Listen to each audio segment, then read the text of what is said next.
BMC कडून महापौरांच्या प्रसिद्धीसाठी 25 लाखांचा खर्च, स्थायी समितीमध्ये प्रस्ताव, तर संपूर्ण खर्च बीएमसीच्या सोशल मीडियासाठी महानगरपालिकेचं स्पष्टीकरण।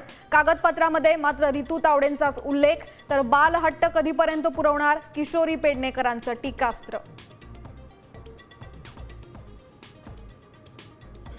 रिक्षा टॅक्सी चालकांना मराठी सक्तीची उद्यापासून अंमलबजावणी, मराठी न आल्यास कारवाई होणार, मंत्री प्रताप सरनाईकांचा इशारा।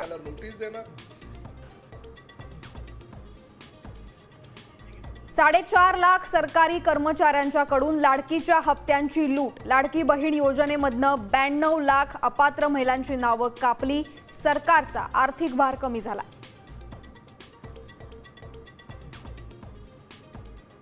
नाशिक भूकंपाच्या धक्क्यानं पुन्हा हादरलं, पेठ तालुक्यामध्ये भूकंपाचे सौम्य धक्के, नागरिकांमध्ये भीतीचं वातावरण।